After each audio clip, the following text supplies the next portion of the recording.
Are you still struggling to write good essays? This video is for you. I'm here to help you write even brilliant essays, and this may help you in your teaching career. I guarantee you that by the end of this video, you will be able to even teach it to somebody else. I'm going to reveal every secret behind essay writing.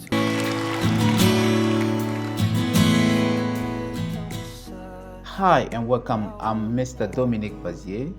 And I think that the most important aspect of an essay question is the instruction. So understanding the essay writing instructions is very important. Today we are going to consider 5 basic instructions. Not that there are only 5, but we are going to consider those which keep coming in essay examinations. And the number 1 is the explain instruction. We have an example here. School is important. Explain this assertion. So here there are 3 basic paragraphs to write. In the first paragraph, you define the keywords of the assertion. And our keywords here are school and important. So you define every word, and this is to be put in a single paragraph in block. And the second paragraph consists in giving examples of schools, of course, or you may describe school, describing what is done in school normally. And in your third paragraph, you tell what makes school important, and you are done with this essay, explain essay. And then the comment essay. In the comment essay, you answer the questions what, why,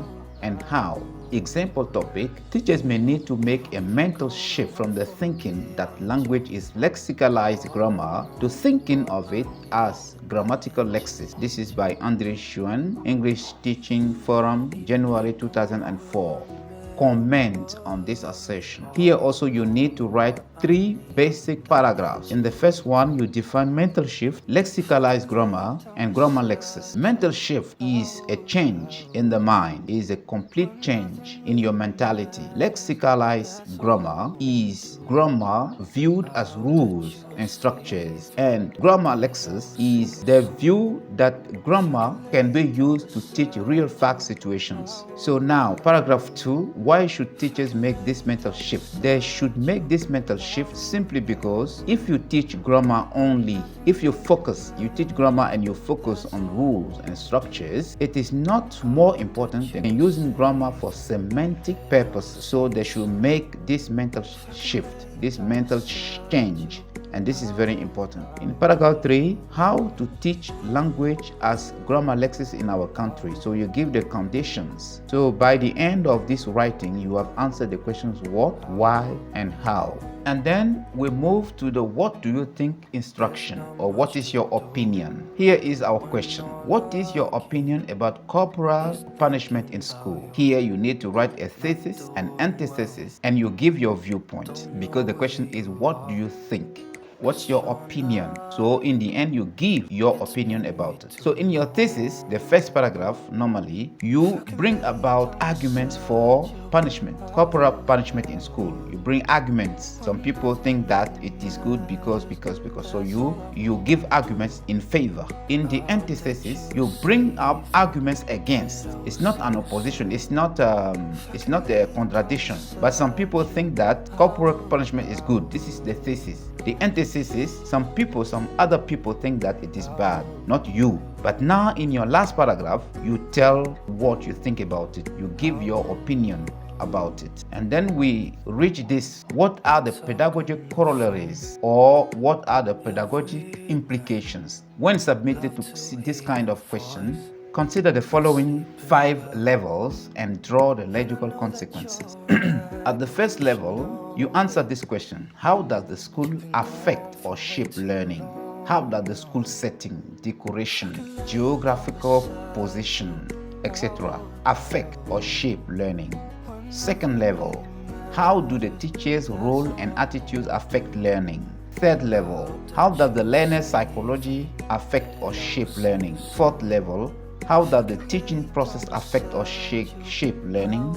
And fifth level, how do the teaching contents affect learning? And you can write about a topic like this and submit it to me. You will see my email address in the description of the video. You send it to me for marking. And then we have this, the discuss instruction. In the discuss instruction, you have the thesis, the antithesis, and the synthesis. In the thesis, you say to what extent the thought is true. In the antithesis, why can't we agree totally with that? In the synthesis, finally, what can be the point of conciliation? So this is an example. Going to school is not important. Discuss this viewpoint. In your thesis, considering this question, going to school is not important. Discuss this viewpoint. In your thesis, you say, why do some people think that school is not important? In your antithesis, what makes school important? In your synthesis, the most important is not to go to school or not. The most important is how students in school or not effectively learn. Some recommendations, 7 recommendations for you. Number 1, avoid special symbols such as arrows, underlying traits, stars, dashes, etc. Number 2, do not number your lines and do not draw charts in your essay. Number 3, do not write titles or subtitles and do not color anything. Number 4, unlike the French language, you are allowed to use the first person singular in certain topics. You can say I. In French, you cannot say je in an essay writing. But in English, it is permitted in some topics. Number 5, your paragraphs should contain at least 3 sentences. Don't write a paragraph of 1 sentence or a paragraph of 2 sentences. Your paragraph should contain at least 3 sentences. Number 6, alternate simple sentences and complex sentences. If your first sentence is a simple one, the second should be a complex one. If your first 2 sentences are simple ones, the next one may be complex. And 7, be precise and concise. Of course, there are other recommendations. For example, make less mistakes and avoid deletions as much as possible. Thank you for watching this video. I think this helps. If you have any questions, don't hesitate to reach out to me in the comment below.